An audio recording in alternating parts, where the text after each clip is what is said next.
വിശുദ്ധ റമദാൻ അത് തുടങ്ങിയ സമയത്ത് ഉണ്ടായിരുന്ന ഒരു ആവേശം യഥാർത്ഥത്തിൽ ഇപ്പോൾ നമുക്കുണ്ടോ?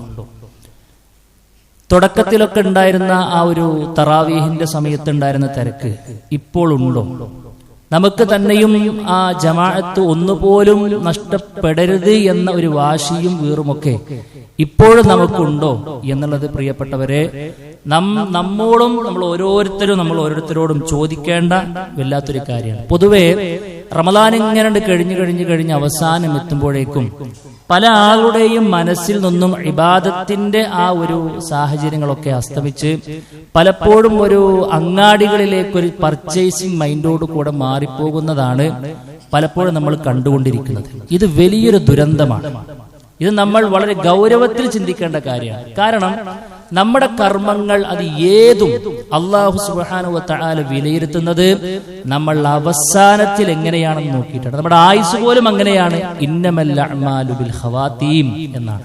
അതുകൊണ്ട് തന്നെ മഹാനായ റസൂൽ കരീം സ്വല്ലല്ലാഹു അലൈഹി വസല്ലമ എപ്പോഴും ഏതൊരു കാര്യം ചെയ്യുമ്പോഴും പ്രവാചകൻ പ്രത്യേകം പ്രാർത്ഥിച്ചിരുന്ന കാര്യം എന്താണെന്നറിയോ? അല്ലാഹുമ്മ അഹ്സിൻ ആഖിബതനാ ഫിൽ ഉമൂരി കുല്ലിഹാ. അല്ലാഹുവേ, എല്ലാ കാര്യങ്ങളുടെയും പര്യവസാനം അത് എനിക്ക് നീ നന്നാക്കി തരണേ എന്നാണ്. നമ്മുടെ ആയുസ്സിനെടുത്ത് നോക്കുമ്പോഴും അങ്ങനെ തന്നെയാണ്. പ്രിയപ്പെട്ടവരെ, വിശുദ്ധ റമദാനിനൊരു പര്യവസാനല്ലേ? എന്തൊരു കാര്യം തുടങ്ങുമ്പോഴും അതിനൊരു പര്യവസാനല്ലേ? വിശുദ്ധ റമദാനിനും ഒരു പര്യവസാനമുണ്ട്. അതേതാ? അത് അതിന്റെ അവസാന ഘട്ടമാണ്. അതിലേക്കാണ് നമ്മൾ കടക്കാൻ നിൽക്കുന്നത്. അല്ലാഹു തൗഫീക്ക് നൽകിയ സുഹൃത്തുക്കളെ, ഇതും നന്നാക്കിയെടുക്കുക എന്നുള്ളത് നമ്മളെ സംബന്ധിച്ചിടത്തോളം വലിയൊരു ലക്ഷ്യമായി കൊണ്ട് മാറണം. ഇല്ലെങ്കിൽ എന്താ അറിയോ? ഇല്ലെങ്കിൽ വലിയ നഷ്ടമായിരിക്കും. വിശുദ്ധ റമദാനിനെ അത് നമ്മുടെ ജീവിതത്തിലേക്ക് വന്ന് അതിലേക്ക് പ്രവേശിക്കുവാനുള്ള അനുമതി റഹ്മാനായ റബ്ബ് നൽകിയിട്ടും അതിന്റെ അവസാന സമയത്ത് അശ്രദ്ധവാന്മാരായാൽ പ്രിയപ്പെട്ടവരെ നമുക്ക് നഷ്ടപ്പെടുന്നത് തുല്യതയില്ലാത്ത നന്മകളായിരിക്കുമെന്നാണ് മഹാനായ റസൂൽ കരീം സ്വല്ലല്ലാഹു അലൈഹി വസല്ലം പഠിപ്പിച്ചത്. അതുകൊണ്ട് തന്നെ അള്ളാന്റെ റസൂൽ അവസാന 10 ഇങ്ങനെ ആകുമ്പോൾ അവിടുന്ന് എങ്ങനെയായിരുന്നു ഉണ്ടായിരുന്നത് എന്ന് നമ്മുടെ ഉമ്മ നമ്മളെ പഠിപ്പിക്കുന്നുണ്ട്. മഹാനായ റസൂൽ കരീം സ്വല്ലല്ലാഹു അലൈഹി വസല്ലം അവസ്ഥകളെ കുറിച്ച് പറയാണ്, യജ്തഹിദു ഫിൽ അശ്റിൽ അവാഖിരി മാ ലാ യജ്തഹിദു ഫീ ഗൈരിഹി. മറ്റൊരു 10ലും ഇല്ലാത്ത അത്രയും ശ്രദ്ധയും താല്പര്യവും പ്രവാചകൻ സ്വല്ലല്ലാഹു അലൈഹി വസല്ലം അവസാനത്തെ 10 ഉണ്ടായിരുന്നു എന്നാണ്. അവസാന 10ലേക്ക് പ്രവേശിക്കുമ്പോഴേക്കും പ്രവാചകൻ സ്വല്ലല്ലാഹു അലൈഹി വസല്ലം ഒരുങ്ങി തയ്യാറായി നിൽക്കുന്നു. പ്രവാചകൻ തന്റെ അരയൊക്കെ ഒന്ന് ടൈറ്റാക്കി മുറുക്കി എടുക്കുമായിരുന്നു എന്നാണ്. തന്റെ കുടുംബത്തെ വരെ പ്രവാചകൻ സ്വല്ലല്ലാഹു അലൈഹി വസല്ലം ഉണർത്തിയിരുന്നു എന്ന പ്രവാചകൻ സ്വല്ലല്ലാഹു അലൈഹി വസല്ലം അവിടുത്തെ രാവ് പോലും പകലാക്കിയിരുന്നു എന്നൊക്കെ ഹദീസുകൾ നമുക്ക് കാണാൻ കഴിയും. അതുകൊണ്ട് പ്രിയമുള്ളവരെ, നമുക്കും ഒരു ശ്രദ്ധ അവസാന 10 ആകുമ്പോൾ ഇതുവരെ നമ്മൾ കാണിക്കാത്തൊരു ശ്രദ്ധ, ഇതുവരെ നമുക്ക് നഷ്ടപ്പെട്ടതെല്ലാം തിരിച്ചു പിടിച്ചിരിക്കുമെന്നൊരു വാശി ഇബാദത്തിന്റെ വിഷയത്തിൽ നാം കൊണ്ടോ അത് ഏറ്റവും കൂടുതൽ നാം തെളിയിക്കേണ്ടത് ഈ അവസാന 10ലേക്ക് നമ്മൾ കയറുന്ന സമയത്താണ് എന്നതാണ്. എന്തൊക്കെയാണ് നാം പ്രധാനമായി കൊണ്ട് ശ്രദ്ധിക്കേണ്ടത്? ഒന്നെന്താണെന്നറിയോ? ഇതുവരെയും ഇല്ലാത്ത റഹ്മാനായ റബ്ബിനോടുള്ള വല്ലാത്തൊരു ബന്ധം കാത്തു സൂക്ഷിക്കാൻ നമുക്ക് കഴിയണം. പടച്ച റബ്ബിലേക്കൊന്ന് ഒഴിഞ്ഞിരിക്കാൻ പ്രിയപ്പെട്ടവരെ നമുക്ക് കഴിയണം. വിശ്വാസി എല്ലാ ദിവസങ്ങളും ഒരു നേരം അള്ളാഹുലേക്കൊന്ന് ഒഴിഞ്ഞിരിക്കണം. വിശുദ്ധ റമദാൻ വരുമ്പോഴോ കുറച്ച് അധിക സമയവും ദിവസങ്ങളും മാറ്റിവെക്കാൻ നമുക്ക് കഴിയണം. മഹാനായ റസൂൽ കരീം സ്വല്ലല്ലാഹു അലൈഹി വസല്ലം അവസാനത്തെ 10 മുഴുവനും അള്ളാഹുവിന്റെ വീട്ടിൽ പോയി ഇരിക്കുന്നിരുന്നു എന്നതാണ്. ഏതാ അള്ളാന്റെ വീട്? അള്ളാന്റെ വീട് അവിടുത്തെ പള്ളിയാണ്. പള്ളിയിലേക്ക് വരും. ജുമാഅത്ത് നടക്കുന്ന പള്ളികളിൽ റസൂൽ കരീം സ്വല്ലല്ലാഹു അലൈഹി വസല്ലം വന്ന് ഇരുന്നിരുന്നു എന്ന. എത്രത്തോളം പ്രിയപ്പെട്ടവരെ, കാന യഅ്തഖിഫുൽ അശറൽ അവാഖിറ മിനർ റഹ്മാൻ ഹത്താ തവഫാഹുല്ലാഹ്. അല്ലാഹു സുബ്ഹാനഹു വ തആല അദ്ദേഹത്തെ മരിപ്പിക്കുന്നത് വരേക്കും, പ്രവാചകൻ മരിക്കുന്നത് വരേക്കും പ്രിയമുള്ളവരെ അള്ളാന്റെ റസൂൽ 1 വർഷം പോലും ഒഴിവാക്കാത്ത മഹത്തായ സുന്നത്താണ് ഇഅ്തികാഫ് എന്ന് പറയുന്നത്. പ്രവാചകൻ സ്വല്ലല്ലാഹു അലൈഹി വസല്ലം മരിക്കുന്ന ആ ഒരു കൊല്ലം അവസാനത്തെ 10 ദിവസം മാത്രമല്ല, അവസാനത്തെ 20 ദിവസവും പ്രവാചകൻ സ്വല്ലല്ലാഹു അലൈഹി വസല്ലം പള്ളിയിൽ ഇരുന്നിരുന്നു എന്ന് നമുക്ക് കാണാൻ കഴിയും. അല്ലേ? നമുക്ക് കാണാൻ കഴിയും. പല നിലക്കും നമുക്ക് ഉപയോഗപ്പെടുത്താൻ പറ്റും. ഒന്നുകിൽ നമുക്ക് രാവും പകലും മുഴുവനായിട്ടും ഇരിക്കാൻ കഴിയുമോ, അങ്ങനെ തന്നെയാണ് അതിന്റെ അഫ്ദലായ രൂപം അതാണ്. അവസാനത്തെ 10 അന്ന് രാത്രി മഗ്‌രിബ് മുതൽ അങ്ങോട്ട് കയറി മാസം കാണുന്നത് വരെ പള്ളിയിൽ അത്യാവശ്യ കാര്യങ്ങൾക്ക് വേണ്ടി മാത്രം പുറത്തു പോകുന്ന രൂപത്തിൽ രാവും പകലും അള്ളാഹുവിന് വേണ്ടി ഇബാദത്ത് ചെയ്യാൻ നമുക്ക് കഴിയുന്ന സാഹചര്യം ഉള്ളവർ, പ്രിയപ്പെട്ടവർ, അതിനുവേണ്ടി തന്നെയാണ് സമയം നീക്കിവെക്കേണ്ടതെന്ന്. ഈ 10 ദിവസമേ ഇതിന് കഴിയുള്ളൂ. ഈ നിലക്ക് നമ്മൾ എല്ലാ അനുകൂല സാഹചര്യങ്ങളും വരുന്നുണ്ടെങ്കിൽ അത് ഈ ദിവസങ്ങളിലായിരിക്കുമെന്ന. ഇനി അതിന് കഴിയാത്ത ആളുകൾക്ക് കഴിയുന്ന ദിവസങ്ങളിലെങ്കിലും അങ്ങനെ ചെയ്യാൻ പറ്റും. ഒരു 2-3-4 ദിവസങ്ങളിൽ അങ്ങനെ ചെയ്യാൻ പറ്റുമോ, അതിന് നമ്മൾ പരിശ്രമിക്കുക. അതിനും കഴിയാത്ത ആളുകളുണ്ടോ, രാത്രിയെങ്കിലും പ്രിയപ്പെട്ടവരെ എല്ലാ രാത്രികളും മഗ്‌രിബ് മുതൽ സുബഹി വരെ നമ്മൾ പള്ളിയിൽ സജീവമായി കൊണ്ടുണ്ടാകണം. അത് നമുക്ക് കഴിയും. ഇനി അതിനും കഴിയാത്ത ആളുകൾ എത്രയാണോ നമുക്ക് കഴിയുക, അവസാന സമയത്ത് എത്ര നേരമാണോ ഒന്ന് റബ്ബിലേക്ക് ബാക്കിയുള്ള എല്ലാം ഒന്ന് ഓഫാക്കി വെച്ച് മൊബൈലും മാറ്റിവെക്ക് ഒന്ന് എല്ലാ തിരക്കുകളിൽ നിന്നും നമ്മളൊന്ന് കൈ കഴുകി റഹ്മാനായ റബ്ബിന്റെ ചാരത്തണഞ്ഞ് നമുക്ക് പറയാനുള്ളതും നമ്മുടെ ആഗ്രഹങ്ങളും സങ്കടങ്ങളും എല്ലാം പടച്ച റബ്ബിന്റെ മുമ്പിൽ ഒന്ന് നിവർത്തിച്ചു വെക്കാനുള്ള ഒരു അവസരം, പ്രിയപ്പെട്ടവരെ, ഈ അവസാനത്തെ 10 അള്ളാഹുവിന്റെ റസൂലിന്റെ സുന്നത്തിൽ അതായിരുന്നു എന്നാണ്. പ്രവാചകൻ മാത്രമല്ല, പ്രവാചകൻ സ്വല്ലല്ലാഹു അലൈഹി വസല്ലമയുടെ മരണാനന്തരം പ്രവാചകൻ സ്വല്ലല്ലാഹു അലൈഹി വസല്ലമയുടെ കൂടെയും അതേപോലെ തന്നെ അവിടുത്തെ മരണാനന്തരം ഒക്കെ ഭാര്യമാർ പോലും പ്രവാചകന്റെ കൂടെ പിന്നെ പള്ളിയിൽ ഉണ്ടായിരുന്നു. മരണാനന്തരവും അവർ അത് തുടർന്നിരുന്നു എന്നതാണ്. പല ആളുകൾക്കും, മഹാഭൂരിഭാഗം വരുന്ന മുസ്ലിം കമ്മ്യൂണിറ്റിയിലെ സഹോദരിമാർക്കും പള്ളി എന്നുള്ളത്, പ്രിയപ്പെട്ടവരെ, അന്യവൽക്കരിക്കപ്പെട്ട ഒരു കാലത്താണ് നമ്മൾ ജീവിക്കുന്നത്. എന്തൊരു വിരോധാഭാസം എന്ന് ആലോചിച്ച് നോക്കി. അള്ളാന്റെ റസൂലിന്റെ പള്ളിയിൽ ഇഅ്തികാഫ് രാവും പകലും നമ്മുടെ സഹോദരി സ്വഹാബ വനിതകൾ ഉണ്ടായിരുന്നു എന്ന് കാണാൻ കഴിയുമെങ്കിലും ആ സുന്നത്തുകളൊക്കെ നമ്മൾ ജീവിപ്പിച്ചെടുക്കണം എന്നുള്ളതാണ് സൂചിപ്പിക്കുവാനുള്ളത്. അപ്പൊ ഒന്ന് നമുക്ക് ചെയ്യാനുള്ളത്, ഈ ദിവസങ്ങളിൽ ഒന്നും നമ്മൾ കാണിക്കാത്തൊരു ശ്രദ്ധ പടച്ച റബ്ബിലേക്ക് ഒന്നും കൂടെ അടുക്കുവാനുള്ള സമയമായിക്കൊണ്ട് ഇതിനെ കാണണമെന്നുള്ളതാണ് സൂചിപ്പിക്കുവാനുള്ളത്. സഹോദരിമാരെ, ഈ അവസാനത്തെ 10 നമുക്ക് ലഭിക്കുന്ന ഏറ്റവും വലിയ സന്തോഷ വാർത്ത എന്താണെന്നറിയോ? അത് ലൈലത്തുൽ ഖദറാണ്. ലൈലത്തുൽ ഖദറാണ്. ഫീഹി ലൈലത്തുൻ, അതിലൊരു ദിവസമുണ്ട്. ഒരു ദിവസം എന്നല്ല പറഞ്ഞു, ഒരു രാത്രിയുണ്ട്. എന്താ രാത്രിയുടെ പ്രത്യേകത? ഖൈറും മിൻ അൽഫി ശഹർ ഇന്നാ അൻസൽനാഹു ഫീ ലൈലത്തിൽ ഖദർ വമാ അദ്റാക മാ ലൈലത്തുൽ ഖദർ. ലൈലത്തുൽ ഖദർ എന്തെന്ന് നിനക്ക് അറിയുമോ? ലൈലത്തുൽ ഖദരി ഖൈറും മിൻ അൽഫി ശഹർ, 1000 മാസത്തേക്കാൾ കൂലി എന്ന് പറഞ്ഞു. സുഹൃത്തെ, എത്രയാണ് 1000 മാസം? എത്രയാണ് 1000 മാസം? 1000 മാസം എന്ന് പറഞ്ഞാൽ ഏകദേശം 1085ഓളം 85 വർഷം ഇബാദത്തെടുത്ത കൂലിയാണ് ഒരൊറ്റ രാത്രി കൊണ്ട് നമുക്ക് നേടിയെടുക്കാൻ കഴിയുന്നത്. അത് വേറൊരു മാസത്തിലും ഇല്ല സുഹൃത്തെ, വേറൊരു മാസത്തിലുമില്ല. നമുക്ക് കഴിയും. നമ്മൾ ആകെ എത്ര ഭൂമി ലോകത്ത് ഉണ്ടാകുക? ആകെ എത്രയാണ് നമ്മൾ? അഅ്മാറു ഉമ്മത്തി മാ ബൈന 60 ഇല 70. നമുക്ക് കണക്കാക്കിയ ആയുസിന്റെ വലിപ്പം അല്ലാഹു റസൂൽ പറഞ്ഞത് 60ന്റെയും 70ന്റെയും ഇടക്കാ കിട്ടുള്ളൂ. ഞാൻ ഇതിനപ്പുറത്തേക്ക് പോയിട്ടുണ്ടോ അതൊരു ബോണസ് ആയിക്കൊണ്ട് കൂട്ടിയാൽ മതി എന്ന് പറയാം. അത്രയും പിന്നിടാത്ത ആളുകളാണ് നമ്മളൊക്കെ.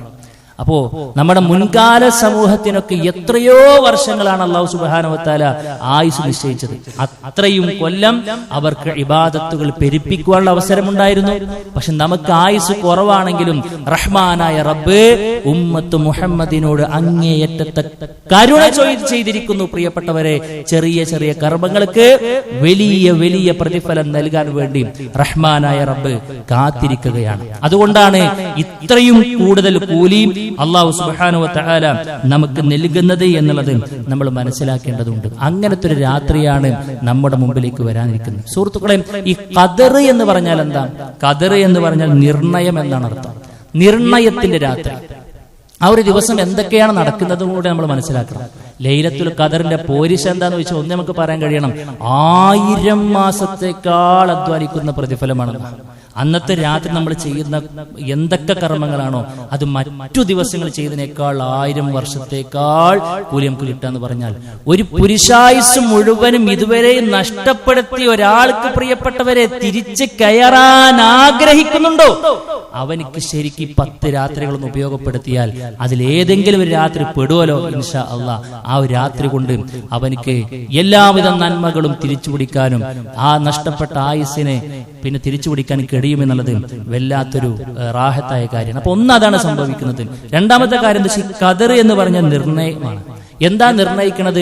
മഹാരഥന്മാരെ പണ്ഡിതന്മാർ പറഞ്ഞു, വഹിയ ലൈലത്തുൽ ഹുക്മില്ലതി യഖ്ലില്ലാഹു ഫീഹാ ഖലാ അസ്സന. അടുത്തൊരു വർഷം, അടുത്തൊരു ലൈലത്തുൽ ഖദർ വരെ ഈ ഭൂമി ലോകത്ത് എന്തൊക്കെ കാര്യങ്ങളാണ് നടക്കുക എന്ന രേഖ അള്ളാഹു മലക്കുകളെ ഏൽപ്പിക്കുന്ന സമയമാണ് എന്നാണ്. അതിലൊരു പക്ഷെ നമുക്ക് അടുത്തൊരു ലൈലത്തുൽ ഖദർ റമദാൻ ഉണ്ടെന്ന് നമുക്ക് പറയാൻ പറ്റില്ല. ഇനി എത്ര ആളുകൾ എത്ര കാലം ഇവിടെ ജീവിക്കും? കഴിഞ്ഞൊരു രേഖ ലൈലത്തുൽ ഖദറിന് അന്ന് കൈമാറിയ രേഖയിൽ അന്ന് മരണതീയതി കുറിക്കപ്പെട്ടവരാണ് പ്രിയപ്പെട്ടവരെ ഇന്നീ സമയത്ത് ഇവിടെ ഇല്ലാത്തത്. അപ്പൊ ഇപ്രാവശ്യത്തെ ലൈലത്തുൽ ഖദർ രേഖ കൈമാറുമ്പോൾ നമുക്കൊക്കെ അവിടെ ഉണ്ടാകുമോ എന്നുള്ളത് ആർക്കും പറയാൻ കഴിയില്ല. അപ്പൊ അങ്ങനത്തെ ഒരു രേഖ കൈമാറാണ്. റിസ്ക് എത്രയാണ് ഉപജീവനം ഓരോരുത്തർക്ക് ലഭിക്കുക എന്ന എല്ലാവിധ രേഖകളും കൈമാറപ്പെടുന്ന ഒരു ദിവസമാണ് അത് എന്നതാണ് അതിന്റെ ഏറ്റവും പ്രധാനപ്പെട്ട മറ്റൊരു പ്രത്യേകത. മറ്റൊരു പ്രത്യേകത എന്താണെന്നറിയോ? അന്നത്തെ ദിവസം മലക്കുകൾ ഇറങ്ങി വരുന്നു എന്നാണ്. തനസ്സലുൽ മലായികത്തു, മലക്കുകൾ ഇറങ്ങി വരും. എത്രത്തോളം അറിയോ? ഈ ഭൂമിയിലെ മണൽത്തരികളോളം മലക്കുകൾ ആകാശ ലോകത്തിലേക്ക് ഇറങ്ങി വരുമെന്നാണ്, ഭൂമിയിലേക്ക് ഇറങ്ങി വരുമെന്നാണ്. അവരുടെ കൂട്ടത്തിൽ ആരുണ്ടെന്നറിയോ? വറൂഹു ഫീഹാ, മലക്കുകളുടെ നേതാവായ ജിബ്രീൽ അലൈഹിസ്സലാത്തു വസ്സലാം, വിശുദ്ധ ഖുർആനുമായി കൊണ്ട് വന്നിറങ്ങിയ മഹാനായ ജിബ്രീൽ അലൈഹിസ്സലാത്തു വസ്സലാമയും വരുന്ന വല്ലാത്തൊരു രംഗമാണ്. ബിഇദ്നി റബ്ബിഹിം മിൻ കുല്ലി അംർ സലാമുൻ ഹിയ ഹത്താ മത്ലഇൽ ഫജ്ർ. അന്നത്തെ രാത്രി ഫജ്ർ വരെയും വല്ലാത്തൊരു സന്തോഷത്തിന്റെയും സമാധാനത്തിന്റെയും സമയമാണ് എന്നാണ്. കാരണം എന്താണെന്നറിയോ? അതുവരെ ഉണ്ടായിരുന്ന റമദാൻ വരുമ്പോൾ തന്നെ പിശാചുക്കളെ മൊത്തം പിശാചുക്കളുടെ കൂട്ടത്തിലെ പോക്കിരികളെയെല്ലാം പിന്നെ ബന്ധനസ്ഥരാക്കി കഴിഞ്ഞു. ലൈലത്തുൽ ഖദർ നടക്കുന്ന അന്ന് കുറച്ചും കൂടി ശക്തമായ പിന്നെ പിടിച്ചുകെട്ടൽ നടക്കുമെന്നാണ് പറയുന്നത്. പിശാചിന്റെ ഒരു ഉപദ്രവം നടക്കാത്തൊരു രാത്രിയാണെന്നൊക്കെ തഫ്സീറുകൾ നമുക്ക് കാണാൻ കഴിയും. മാത്രവുമല്ല പ്രിയപ്പെട്ടവരെ, എല്ലാ ദിവസവും ഉണ്ടാകുന്ന അള്ളാഹു സുബ്ഹാനഹു വ തആല ഒന്നാം ആകാശത്തേക്ക് വരുന്ന ഒരു രംഗവും അന്നുണ്ടല്ലോ. അപ്പൊ നിങ്ങൾ ആലോചിച്ച് നോക്കിയും, അള്ളാഹു സുബ്ഹാനഹു വ തആല ഒന്നാം ആകാശത്തേക്ക് അടിമകൾക്ക് വേണ്ടി വന്നു നിൽക്കുന്നു. മലക്കുകൾ മറ്റൊരു ദിവസത്തിലും കാണാത്ത അത്രയും ഭൂമിയിലെ മണൽത്തരികളോളം എണ്ണം വരുന്ന മലക്കുകൾ വരുന്നു. ആ മലക്കുകളുടെ ലീഡറായ ജിബ്രീൽ അലൈഹിസ്സലാത്തു വസ്സലാമയും വരുന്നു.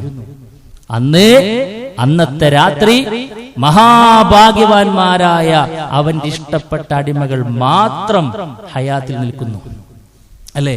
ബാക്കിയുള്ളവരെല്ലാം അശ്രദ്ധയിലാണ്, ബാക്കിയുള്ളവരെല്ലാം രാത്രിയുടെ അന്ത്യയാമങ്ങൾ നിദ്രാമയക്കത്തിലാണ്. പക്ഷേ സ്വർഗം ആഗ്രഹിക്കുന്നവർ, നരകത്തിൽ നിന്നും രക്ഷപ്പെടണമെന്ന് ആത്മാർത്ഥമായി കൊണ്ട് ആഗ്രഹിക്കുന്നവർ മാത്രം അന്നത്തെ രാത്രി ആരാധനകൾക്ക് വേണ്ടി നീക്കിവെച്ച് റഹ്മാനായ റബ്ബും ജിബ്രീലും മലക്കുകളും അവന്റെ ഇഷ്ടപ്പെട്ട അടിമകളും മാത്രം സംഗമിക്കുന്നൊരു അപൂർവ സംഗമ വേദിയാണ് യഥാർത്ഥത്തിൽ ലൈലത്തുൽ ഖദർ എന്ന് പറയുന്നത്. അതുകൊണ്ട് പ്രിയപ്പെട്ടവരെ, അന്നത്തൊരു ദിവസം നമ്മൾ അശ്രദ്ധരാകരുത്. അന്നത്തൊരു ദിവസത്തെ അശ്രദ്ധ ഉള്ളവരെ സംബന്ധിച്ച് പ്രവാചകൻ പറയാണ്, മൻ ഹുരിമഹ ഫഖദ് ഹുരിമൽ ഖൈറു കുല്ലഹ്. അന്നത്തെ ഖൈർ ആർക്കെങ്കിലും തടയപ്പെട്ടിട്ടുണ്ടെങ്കിൽ അവൻ എല്ലാവിധ ഖൈറും തടയപ്പെട്ടവനാണ് എന്ന്, അവനിൽ ഒരു നന്മയും ഉണ്ടാവില്ല എന്ന് പറയാണ്. അതുകൊണ്ട് പ്രിയപ്പെട്ടവരെ, നമ്മൾ ആ ഒരു സമയത്ത് ധാരാളക്കണക്കിന് ഇബാദത്തുകൾ കഴിയുന്നത്ര ചെയ്ത് അള്ളാഹുലേക്ക് അടുക്കാൻ നമുക്ക് കഴിയണം. ഒന്നാമതായിക്കൊണ്ട് നമ്മൾ ശ്രദ്ധിക്കേണ്ട ഇബാദത്ത് നിസ്കാരം തന്നെയാണ്. പ്രവാചകൻ പറയാണ്, ഫമൻ ഖാമഹ ഇബ്തിഗാഹ ഈമാനൻ വഹ്തിസാബൻ. അന്നത്തെ രാത്രി വിശ്വാസത്തോടുകൂടെ, പ്രതിഫലേച്ഛയോടുകൂടെ, ഇന്നിങ്ങനെ രാത്രി സ്വാഭാവികമായിക്കൊണ്ട് സാധ്യതയുള്ള ദിവസമാണെന്ന് വിശ്വാസം. ഇന്നത്തെ രാത്രി എനിക്ക് എന്റെ റബ്ബ് 1000 വർഷത്തേക്കാൾ കൂലി നൽകാൻ പോകുന്ന വല്ലാത്ത ദിവസമാകാൻ സാധ്യതയുള്ളതാണെന്ന് കരുതേ ആരെങ്കിലും അന്ന് രാത്രി എണീറ്റ് നമസ്കരിക്കുകയും പിന്നെ വഫഖത് ലഹു, അന്നത്തെ ദിവസം അവന്റെ ആരാധനയും ലൈലത്തുൽ ഖദറിന്റെ ഇറക്കവും ഒരുമിച്ച് വന്നു കഴിഞ്ഞാൽ ഗുഫിറ ലഹു മാ തഖദ്ദമ മിൻ ദംബിഹി വമാ തഅഖറ, അവന്റെ മുൻകാല പാപങ്ങളും വരാനിരിക്കുന്നതുമായ മുഴുവൻ പാപങ്ങളും അല്ലാഹു സുബ്ഹാനഹു വ തആല പുറത്തു തരുമെന്നാണ് കൂട്ടരെ പറഞ്ഞത്. പുറത്തു തരുമെന്നാണ് പറയുന്നത്. അതുകൊണ്ട് കഴിവിന്റെ പരമാവധി അന്നത്തെ രാത്രി നിസ്കരിക്കാൻ വേണ്ടി നമ്മൾ മാറ്റിവെക്കണം. ഖിയാമുൽ ലൈലി പല പള്ളികളും സുദീർഘമായിക്കൊണ്ട് രാത്രി ഇശാംസ്കാരത്തിന് ശേഷം പിന്നെ മറ്റൊരു ഇമാമിന്റെ കീഴിലായിക്കൊണ്ട് ധാരാളം ഓതി സുദീർഘമായ റുക്കൂഇന്റെയും സുദീർഘമായ സുജൂദിന്റെയും അകമ്പടിയോടുകൂടെ രാത്രി നിസ്കരിക്കുന്ന ഏർപ്പാടൊക്കെ ഉണ്ടാകാറുണ്ട്. നമ്മളൊക്കെ അതിലുണ്ടാകുന്നുണ്ടോ എന്ന് പ്രിയപ്പെട്ടവരെ ആത്മാർത്ഥമായി കൊണ്ട് ചിന്തിക്കണം എന്നുള്ളതാണ് സൂചിപ്പിക്കുവാനുള്ളത്. നിസ്കാരം മാത്രമല്ല, നമ്മളെ കൊണ്ട് കഴിയാവുന്ന എല്ലാ ആരാധനകളും ഒരല്പം കൂടുതൽ ചെയ്യാൻ നമുക്ക് കഴിയണം. ദിക്റുകളും ദുആകളും വിശുദ്ധ ഖുർആനിന്റെ പാരായണങ്ങളും അന്നത്തെ ദിവസം എന്തെങ്കിലും അധികം സ്വതക്ക കൊടുക്കാൻ നമുക്ക് കഴിയോ അതൊക്കെ നമ്മൾ പ്ലാൻ ചെയ്തു വരണം. അന്നത്തെ ഒരു രാത്രി അല്ലെങ്കിൽ അന്ന് ആ അവസാനത്തെ 10 എല്ലാ രാത്രികളിലും സജീവമാക്കിയിട്ടുണ്ട്. ധാരാളം നന്മകൾ ഞാൻ ചെയ്തിട്ടുണ്ട്, കഴിവിന്റെ പരമാവധി എന്നെ കൊണ്ട് കഴിയുന്ന പോലെ അധ്വാനിച്ചിട്ടുണ്ടെന്ന് അവസാനത്തെ രാത്രി ഇങ്ങനെ എല്ലാം കഴിഞ്ഞ് മാസം ഇങ്ങനെ കാണുന്ന സമയത്ത് നമുക്ക് ഇങ്ങനെ മനസ്സിൽ തോന്നണം, അൽഹംദുലില്ലാ നിന്റെ തൗഫീഖ് കൊണ്ട് എനിക്ക് കഴിവിന്റെ പരമാവധി ഞാൻ ശ്രദ്ധിച്ചിട്ടുണ്ടെന്ന് നമുക്ക് പറയാൻ കഴിയണം. അല്ല, ഇതൊക്കെ നഷ്ടപ്പെടുത്തിയിട്ട് അവസാനം ഇങ്ങനെ എണീറ്റ് നോക്കുന്ന സമയത്ത് നഷ്ടമായി പോയല്ലോ എന്നൊരു വേദന അവസാന സമയത്ത് പ്രിയപ്പെട്ടവരെ ഉണ്ടാകരുത് എന്നുള്ളതാണ് സൂചിപ്പിക്കുവാനുള്ളത്. ഈ പറയപ്പെട്ട കാര്യങ്ങളൊക്കെ ലൈലത്തുൽ ഖദർ ഏത് ദിവസമാണ് സംഭവിക്കുക എന്ന വിഷയത്തിൽ പണ്ഡിതന്മാർക്ക് അഭിപ്രായ വ്യത്യാസമുണ്ട്. അതൊരു ഫിക്സഡ് ഡേറ്റ് ഒന്നല്ല. ചില ആളുകളൊക്കെ 27 മാത്രമേ ഉണ്ടാകുള്ളൂ എന്ന് കരുതിയിട്ട് അന്ന് മാത്രം പ്രതീക്ഷിക്കുന്ന ആളുകളുണ്ട്. അന്ന് മാത്രം പ്രതീക്ഷിക്കുന്ന പള്ളികളിലാണെങ്കിൽ പോകട്ടെ, പക്ഷെ പള്ളിയിൽ നിന്ന് നേരെ മറ്റു പല നഗറുകളിലേക്കും പാടത്തേക്കും പറമ്പത്തേക്കും പിടിച്ച് കൂട്ടിപ്പോകുന്ന സാഹചര്യമുണ്ട്. നഊദു ബില്ലാഹ്. എന്തൊരു വിരോധാഭാസം ആലോചിക്കും. അള്ളാന്റെ റസൂൽ എഴുത്തിക്കാഫിരുന്ന പള്ളിയിലെ പ്രിയപ്പെട്ടവരെ പാടത്തും പറമ്പിലുമല്ല എന്ന് വളരെ ഗൗരവത്തിൽ നാം ശ്രദ്ധിക്കണമെന്നുള്ളതാണ് സൂചിപ്പിക്കുവാനുള്ളത്. അതുകൊണ്ട് പ്രത്യേകം ഒരു ദിവസം ഒന്നും പ്രവാചകന്റെ ഹദീസിലില്ല. പ്രവാചകന്റെ ഹദീസിൽ പല ദിവസങ്ങളെ കുറിച്ചും പറഞ്ഞിട്ടുണ്ട്. ഇങ്ങനെയും വന്നിട്ടുണ്ട്, ഫൽതമിസുഹാ ഫിൽ അശ്റിൽ അവാഖിർ, അവസാനത്തെ ഒറ്റയിട്ട അവസാനത്തെ 10ലും വൽതമിസുഹാ ഫി കുല്ലി വിത്രിൻ, ആ അവസാനത്തെ 10 ഏത് ദിവസങ്ങളുമാകാന്ന് പറഞ്ഞിട്ടുണ്ട്. അതേപോലെ തന്നെ ഒറ്റയിട്ട രാവുകളിലും നിങ്ങൾ പ്രതീക്ഷിച്ചോ എന്നതാണ്. അപ്പൊ ഏറ്റവും ബുദ്ധി എന്തെന്ന് ചോദിച്ചു കഴിഞ്ഞാൽ അവസാനത്തെ 10 എല്ലാ രാത്രികളിലെങ്കിലും മിനിമം നമ്മൾ കഴിവിന്റെ പരമാവധി നന്മകൾ നേടി പള്ളികളിൽ സജീവമായി ആരാധനകളുടെ അകമ്പടിയോടുകൂടെ റഹ്മാനായ റബ്ബിലേക്ക് ചേർന്ന് നിൽക്കാൻ വേണ്ടി തീരുമാനിക്കുക. അല്ലാഹു സുബ്ഹാനഹു വ തആല തൗഫീഖ് നൽകി അനുഗ്രഹിക്കുമാറാകട്ടെ. അഖൂലു ഖൗലി ഹാദാ അസ്തഗ്ഫിറുല്ലാഹ ലീ വലക്കും വലിജമീഇൽ മുസ്ലിമീന വസ്തഗ്ഫിറു മിൻ കുല്ലി ദം ഇന്നഹു അൽ ഗഫൂറുർ റഹീം.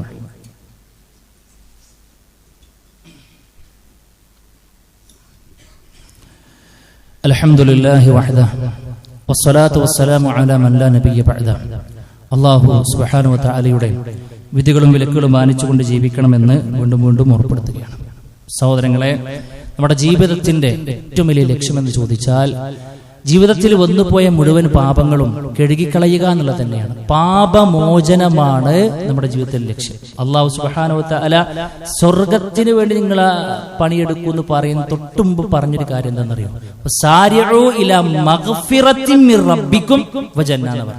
നിങ്ങൾ അള്ളാഹുവിന്റെ പാപമോചനത്തിലേക്ക് വേണ്ടി ധൃതി കൂട്ടുവിനെന്നാണ് അള്ളാഹുവിന്റെ പ്രയോഗം. ഒരുപാട് പ്രയോഗങ്ങൾ നമുക്ക് കാണാൻ പറ്റും. അല്ലാഹു സുബ്ഹാനഹു വ തആല എല്ലാറ്റിനേക്കാൾ ബന്ധിച്ചത് പാപമോചനത്തെയാണ്. നന്മകൾ കുറച്ച് കുറഞ്ഞാലും വലിയ വിഷയം ഉണ്ടാവില്ല. പക്ഷെ ഉള്ള പാപങ്ങൾ മുഴുവൻ അങ്ങോട്ട് കഴുകിക്കളഞ്ഞ് ആദ്യവസരത്തിൽ തന്നെ സ്വർഗത്തിലേക്ക് എത്താൻ നമുക്ക് കഴിയണം. സുഹൃത്തെ, കഴിയും. ഒരുപാട് അവസരങ്ങൾ റബ്ബ് നൽകിയ കൂട്ടത്തിലെ ഏറ്റവും വലിയ അവസരമാണ് യഥാർത്ഥത്തിൽ ലൈലത്തുൽ ഖദർ എന്ന് പറയുന്നത്. അതുകൊണ്ട് അന്ന് പോലും ലൈലത്തുൽ ഖദർ സാധ്യതയുള്ള ദിവസങ്ങൾ അല്ലെങ്കിൽ നമ്മൾ അതിനു വേണ്ടി പ്രതീക്ഷിക്കുന്ന സമയത്ത് ഞാൻ ഏറ്റവും കൂടുതൽ ശ്രദ്ധിക്കേണ്ട കാര്യം എന്താണ് പ്രവാചകരെ എന്ന് മഹദിയായ ആയിഷ റളിയല്ലാഹു അൻഹ ചോദിച്ചപ്പോൾ അവിടെയും റസൂൽ കരീം സ്വല്ലല്ലാഹു അലൈഹി വസല്ലം പറഞ്ഞെന്താണെന്നറിയോ? ഖൂലി, നീ ഇങ്ങനെ പറഞ്ഞു. എങ്ങനെ? അല്ലാഹുമ്മ ഇന്നക അഫൂൻ തുഹിബ്ബുൽ അഫ്വ ഫഅഫു അന്നി. അല്ലാഹുവേ, നീ പാപമോചനം നൽകുന്നവനാണ്.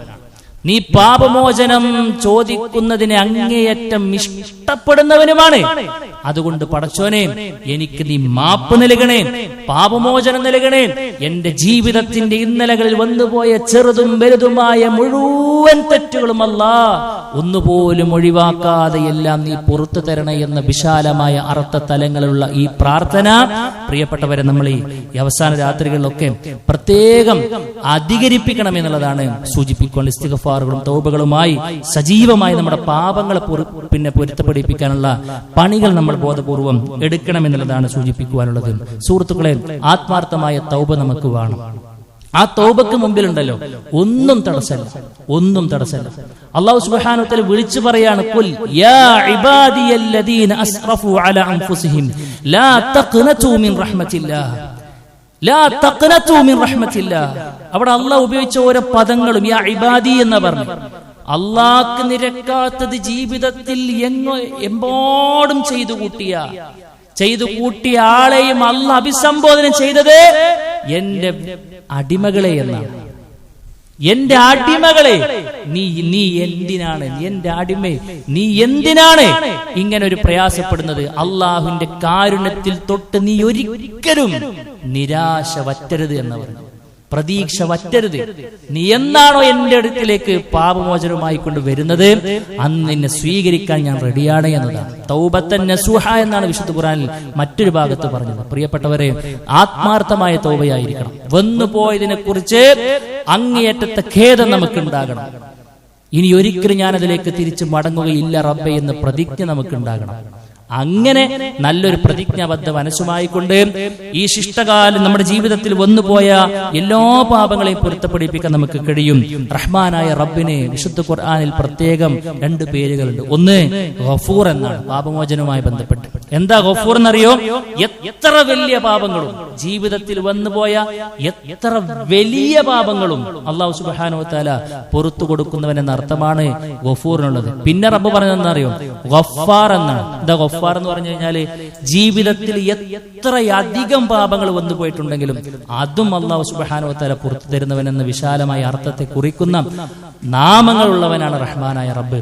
അതുകൊണ്ട് പ്രിയപ്പെട്ടവരെ, മരുഭൂമിയിൽ നഷ്ടപ്പെട്ടു പോയ ഒരു ഒട്ടകം അത് തിരിച്ചു കിട്ടുമ്പോൾ ഒരു മനുഷ്യനിക്ക് ഉണ്ടാകുന്ന സന്തോഷത്തെക്കാളേറെ അവനിൽ നിന്നും അകന്ന് ജീവിച്ച് അവന്റെ ആജ്ഞകളും നിർദ്ദേശങ്ങളും ജീവിതത്തിൽ പുല്ലുവില നൽകി അള്ളാഹുവിന് ഇഷ്ടമില്ലാത്തൊരു ജീവിതം ജീവിച്ചു തീർത്ത ആള് ഒരു സുപ്രഭാതത്തിൽ റഹ്മാനായ റബ്ബിലേക്ക് തിരിച്ച് തൗബ ചെയ്ത് മടങ്ങി വരുന്നുണ്ടെങ്കിൽ അവന്റെ വിഷയത്തിൽ ഈ മനുഷ്യനേക്കാൾ സന്തോഷിക്കുന്നവനാണ് അള്ളാഹു എന്ന് പറയുമ്പോൾ പ്രിയപ്പെട്ടവരെ, ഇതൊക്കെ നമുക്ക് മാത്രം കിട്ടുന്ന ചില ഓഫറുകളാണ്, അവസരങ്ങളാണ് എന്ന് നമ്മൾ വളരെ ഗൗരവത്തിൽ മനസ്സിലാക്കുക. വിശുദ്ധ റമളാനിന്റെ ഉള്ളിലേക്ക് പ്രവേശിക്കാൻ ഭാഗ്യം ലഭിച്ച നമുക്ക് അത് തിരിച്ചു പോകുന്ന സമയത്ത് ഇനിയും പാപങ്ങൾ ബാക്കിയുണ്ടെങ്കിൽ, ഇത്ര വലിയ അവസരം കിട്ടിയിട്ടും പാപം കഴുകിക്കളയാൻ നമുക്ക് കഴിഞ്ഞിട്ടില്ലെങ്കിൽ, അല്ലാഹുവിന്റെ റസൂൽ സ്വല്ലല്ലാഹു അലൈഹി വസല്ലമ മിമ്പറിൽ ആമീൻ പറഞ്ഞ വിഷയം നാം ഓർക്കണം. ഒരു മനുഷ്യനിക്ക് മൻ അദ്റക റമളാന ഫലം യുഗ്ഫർ ലഹു ഫഅബ്അദഹു അല്ലാഹ്. ജിബ്രീലാണ് പിന്നെ പ്രാർത്ഥിച്ചത്. റമളാന് കിട്ടിയിട്ടും പാപങ്ങൾ പൊറുക്കപ്പെടിപ്പിക്കാൻ കഴിയാത്തവൻക്ക് നാളെ പരലോകത്ത് റഹ്മാനായ റബ്ബ് അവന്റെ കരുണയിൽ നിന്നും അകറ്റിക്കളയട്ടെ എന്ന. പടച്ചോന്റെ കരുണക്ക് പരലോകത്ത് കിട്ടാതെ പോയാൽ പിന്നെ നമ്മളെ കാത്തിരിക്കുന്നത് പ്രിയപ്പെട്ടവരെ നരകമാണെന്ന് റസൂൽ കരീം സ്വല്ലല്ലാഹു അലൈഹി വസല്ലമ. അതുകൊണ്ട് നമുക്കൊരിക്കലും ആ ഒരു അബദ്ധമില്ലാതിരിക്കാൻ നമുക്ക് ആത്മാർത്ഥമായി കൊണ്ട് പ്രാർത്ഥിക്കാം. അവസാന 10 പരിപൂർണ അർത്ഥത്തിലോ അല്ലെങ്കിൽ അവസാനത്തെ രാത്രികളിലെങ്കിലും സജീവമായി കൊണ്ട് എല്ലാ രാത്രികളിലും ഇൻഷാ അല്ലാഹ് ലൈലത്തുൽ ഖദ്റിനെ പ്രതീക്ഷിച്ച് നമ്മൾ നന്മകൾ അധികരിപ്പിച്ച് തിന്മകൾ പുറത്തു കിട്ടാൻ വേണ്ടി പ്രത്യേക പ്രാർത്ഥനകളും പ്രവർത്തനങ്ങളുമായി കൊണ്ട് മുന്നോട്ട് പോകാൻ നമുക്ക് കഴിയേണ്ടതുണ്ട്. അല്ലാഹു അനുഗ്രഹിക്കുമാറാകട്ടെ. സഹോദരങ്ങളെ, കൂട്ടിച്ചേർത്ത് പറയാനുള്ള മറ്റൊരു കാര്യം, നമ്മളെല്ലാവരും അള്ളാഹുവിന്റെ ദീനിനെ സ്നേഹിക്കുന്ന ആളുകളാണ്. ദീനിന്റെ അറിവുകൾ എന്നും നമുക്ക് ലഭിക്കുന്ന ആളുകളാണ്. സഹോദരങ്ങളെ, എങ്ങനെയാണ് ദീന് നമുക്ക് ലഭിക്കുന്നത്? ആ ദീന് നമ്മൾക്ക് പഠിപ്പിക്കപ്പെടുന്ന സ്ഥാപനങ്ങൾ ഉണ്ടായി വരിക എന്നുള്ളത് ആത്മാർത്ഥമായി കൊണ്ട് നമ്മൾക്ക് ആഗ്രഹിക്കേണ്ടതും മതപരമായ നമ്മുടെ ഒരു ബാധ്യതയുമാണ്. അള്ളാഹുവിന്റെ ദീന് പഠിപ്പിച്ചു കൊടുക്കുന്ന സ്ഥാപനങ്ങൾ എവിടൊക്കെയുണ്ടോ അതിനെയെല്ലാം സഹായിക്കുക, അതിനെയെല്ലാം സന്തോഷത്തോടു കൂടെ കാണുക എന്നും, എന്നാൽ കഴിയുന്നൊരോഹരി അതിന്റെ പിന്നിൽ വെക്കുക എന്നതൊക്കെ ഒരു വിശ്വാസിക്ക് അങ്ങേയറ്റം സന്തോഷമുണ്ടാക്കുന്ന കാര്യങ്ങളായിക്കൊണ്ട് മാറണം. അതിലൊക്കെ ഒരു ഈമാൻ, ഒരു മാധുര്യം നമ്മൾ കണ്ടെത്തണം. പ്രിയമുള്ളവരെ, നമ്മളെ സംബന്ധിച്ചിടത്തോളം 500ഓളം കുട്ടികളെ ഫ്രീയായി പഠിപ്പിക്കുന്ന മഹത്തായ സ്ഥാപനമാണ് ജാമിഉൽ ഹിന്ദ് ഇസ്ലാമി എന്ന് പറയുന്ന മലപ്പുറത്തൊരു സ്ഥാപനം. നമ്മളൊക്കെ എല്ലാ റമദാനുകളിലും പ്രത്യേകം ശ്രദ്ധിക്കുന്ന ഒരു സ്ഥാപനം കൂടിയാണ്. ആൺകുട്ടികളും പെൺകുട്ടികളുമായിക്കൊണ്ട് ഒരുപാട് വിദ്യാർത്ഥികൾ അവിടെ പഠിച്ചുകൊണ്ടിരിക്കുന്നു. ഈയുള്ളവനടക്കം അവിടെ നിന്ന് പഠിച്ചിറങ്ങിയ ആളാണ്. ഇതേപോലെ ഖുതുബകളൊക്കെ നടത്തുന്ന എത്രയോ ആളുകളുണ്ട്. പ്രിയപ്പെട്ടവരെ, ഈ നന്മയുടെ ഒക്കെ ഒരു ഓഹരി എത്രയോ ഖത്തീബുമാർ അവിടെ ഉണ്ടായി വരുമ്പോൾ, അവരൊക്കെ അള്ളാഹുവിന്റെ ദീനിനെ മുക്കും മൂലകളിലും പോയി പ്രചരിപ്പിക്കുമ്പോൾ, അവിടങ്ങളിലൊക്കെ തൗഹീദ് എത്തുമ്പോൾ, അവിടങ്ങളിലൊക്കെ സ്വർഗ വഴി തിരിച്ചറിഞ്ഞ് ആളുകൾ ദീനിന്റെ ഭാഗമാകുമ്പോൾ, അതിനൊക്കെ ഒരു ഓഹരി നമ്മുടെ കവറിലേക്കും എത്തുന്ന ഒരു സിസ്റ്റത്തെ കുറിച്ച് നമ്മൾ ആലോചിച്ചു നോക്കൂ. എത്ര വലിയ തൗഫീഖാണത് അല്ലേ? ആ സ്ഥാപനത്തിന് നമ്മൾ കൊടുക്കുമ്പോൾ എത്രയോ മക്കൾ കേരളത്തിന്റെ അകത്തുനിന്നും പുറത്തുനിന്നും അടക്കം അവിടെ പഠിച്ചുകൊണ്ടിരിക്കുകയാണ്. നോർത്ത് ഇന്ത്യൻ സംസ്ഥാനങ്ങളടക്കം അവിടെയുണ്ട്. അവിടെയൊക്കെ പ്രത്യേക പദ്ധതികൾ നമ്മൾ ആവിഷ്കരിച്ചിട്ടുണ്ട്. ഇതുവരെ തൗഹീദ് എത്താത്ത നാടുകളിൽ അവിടെ നിന്ന് ഇറങ്ങിയ ഒരു പഠിതാവ് അവിടെ പോയിട്ട് തൗഹീദ് പറഞ്ഞു കഴിഞ്ഞാൽ അവിടെ ആയിരങ്ങൾ അത് സ്വീകരിക്കാൻ തയ്യാറാകുമ്പോൾ, പ്രിയപ്പെട്ടവരെ, അതിന്റെ ഒരു കൂലി ഇതിനെ സഹായിച്ചു എന്നതിന്റെ പേരിൽ നമ്മളെ കാത്തിരിക്കുന്നുണ്ടെങ്കിൽ നമ്മൾക്കതിനു വേണ്ടി ഒന്ന് പരിശ്രമിച്ചുകൂടെ? പ്രിയപ്പെട്ടവരെ, ബോധ്യപ്പെട്ടിട്ടുണ്ടെങ്കിൽ നമുക്കതിനു വേണ്ടി സഹകരിക്കാനുള്ള സാഹചര്യം ഇന്നുണ്ട്. ഇന്നത്തെ നമ്മുടെ ഒരു കളക്ഷൻ പ്രത്യേകമായി കൂടെ നമ്മൾ അതിന് കൊടുക്കാൻ വേണ്ടി തീരുമാനിച്ചിട്ടുണ്ട്. ഈ കൂലിയും ഈ മഹത്വവുമെല്ലാം ബോധ്യപ്പെട്ടിട്ടുണ്ടെങ്കിൽ മാത്രം ആരുടെ മണ്ണിൽ അത് നമുക്ക് തുണയാകുമെന്ന് ഉറപ്പുള്ളവർ മാത്രം പ്രിയപ്പെട്ടവരെ സഹകരിക്കുക. അല്ലാഹു സുബ്ഹാനഹു വ തആല നമുക്ക് നൽകിയ സമ്പത്ത് തിരിച്ചെടുക്കുന്നതിന് മുൻപ് അവൻക്ക് ഇഷ്ടപ്പെട്ട മാർഗങ്ങളിൽ അത് ഇൻവെസ്റ്റ് ചെയ്യാൻ നമുക്ക് കഴിയണം. അത് നമുക്ക് വേണ്ടിയിട്ടാണ്, നമ്മുടെ ആരുടെയും ഔദാര്യമല്ല, അവരുടെ അവകാശമാണ്. അതേപോലെ നമുക്ക് വേണ്ടിയിട്ടുള്ള വലിയ ഒരു നീക്കിയിരിപ്പാണ് എന്ന ബോധത്തോടു കൂടെ കഴിവിന്റെ പരമാവധി നല്ലൊരു വിഹിതം അതിനുവേണ്ടി മാറ്റിവെക്കാൻ നമ്മൾ പ്രത്യേകം ശ്രദ്ധിക്കണമെന്നുള്ളതാണ് സൂചിപ്പിക്കുവാനുള്ളത്. അതുപോലെ തന്നെ പ്രത്യേക ഒരു പ്രാർത്ഥന വസിയത്ത് ലഭിച്ചിട്ടുണ്ട്. നമുക്കൊക്കെ അടുത്തുള്ള ഒരു സഹോദരിക്ക് ക്യാൻസറുമായി ബന്ധപ്പെട്ട് ഹോസ്പിറ്റലിൽ പോയി, ഹോസ്പിറ്റലിൽ നിന്നും മടക്കിയ ഒരു സാഹചര്യത്തിലാണ് ഉള്ളത്. അവരുടെ ശിഫക്ക് വേണ്ടിയിട്ടും മറ്റു ഖൈറുകൾക്ക് വേണ്ടിയിട്ടും പ്രാർത്ഥിക്കാൻ നമ്മളോട് ആവശ്യപ്പെട്ടിട്ടുണ്ട്. അല്ലാഹു സുബ്ഹാനഹു വ തആല ആ സഹോദരിക്ക് എന്താണോ ഖൈറ് അത് നൽകി അനുഗ്രഹിക്കുമാറാകട്ടെ. പാപങ്ങൾ അവർക്ക് പുറത്തു കൊടുക്കുമാറാകട്ടെ. അല്ലാഹുവേ, അറിഞ്ഞും അറിയാതെയും വന്നുപോയിട്ടുള്ള ചെറുതും വലുതുമായ മുഴുവൻ തെറ്റുകളും കുറ്റങ്ങളും വിട്ടുപുറത്തു മാപ്പാക്കി തരണമേ റഹ്മാനെ. അല്ലാഹുവേ, വിശുദ്ധ റമളാൻ ഉപയോഗപ്പെടുത്തി ഞങ്ങൾ ചെയ്തുകൊണ്ടിരിക്കുന്ന നന്മകളിൽ ഒരുപാട് സ്ഖലിതങ്ങൾ, ഒരുപാട് പോരായ്മകൾ ഉണ്ട്. സ്വാഭാവികമാണ് റഹ്മാനായ റബ്ബേ. അതെല്ലാം വിട്ടുപുറത്തു മാപ്പാക്കി തന്ന് ഞങ്ങളുടേക്ക് അർഹമായ പ്രതിഫലം നൽകി അനുഗ്രഹിക്കുമാറാകണേ. അല്ലാഹുവേ, അവസാനത്തെ 10 നീ ഇഷ്ടപ്പെടുന്ന രൂപത്തിൽ ഉപയോഗപ്പെടുത്തി നീ വാഗ്ദാനം നൽകുന്ന മുഴുവൻ നന്മകളും നേടിയെടുക്കുന്ന മഹാഭാഗ്യവാൻ അല്ലാഹുവേ, ഞങ്ങളെയും നീ ഉൾപ്പെടുത്തി അനുഗ്രഹിക്കണമേ റബ്ബേ. അതിന് ഉപയോഗപ്പെടുത്തേണ്ട മാനസിക വിശാലതയും തൗഫീഖും റഹ്മത്തും ബർക്കത്തും എല്ലാം ഞങ്ങൾക്ക് ഓരോരുത്തർക്കും നൽകി നീ അനുഗ്രഹിക്കണമേ റഹ്മാനേ. അല്ലാഹുവേ, ഞങ്ങൾക്ക് മുമ്പ് മരണപ്പെട്ടു പോയിട്ടുള്ള ഞങ്ങളുടെ മാതാപിതാക്കൾ, കൂട്ടുകുടുംബക്കാർ, ആദർശ ബന്ധുക്കൾ എല്ലാവരുടെയും ഖബറുകൾ വിശാലമാക്കി കൊടുക്കണമേ റഹ്മാനേ. രോഗം കൊണ്ടും കടം കൊണ്ടുമൊക്കെ ഒരുപാട് പ്രയാസങ്ങൾ അനുഭവിക്കുന്ന ധാരാളക്കണക്കിന് ആളുകൾ ഉണ്ട്. അവരുടെ എല്ലാവിധ പ്രയാസവും ദൂരീകരിക്കണമേ റഹ്മാനേ. അല്ലാഹുമ്മ اغفر للمؤمنين والمؤمنات والمسلمين والمسلمات والأحياء منهم والأموات إنك مجيب الدعوات يا قاضي الحاجات. اللهم أجرنا من النار، اللهم أجرنا من النار، اللهم أجرنا من النار. ربنا تقبل منا إنك أنت السميع العليم وتب علينا إنك أنت التواب الرحيم. آمين آمين برحمتك يا أرحم الراحمين.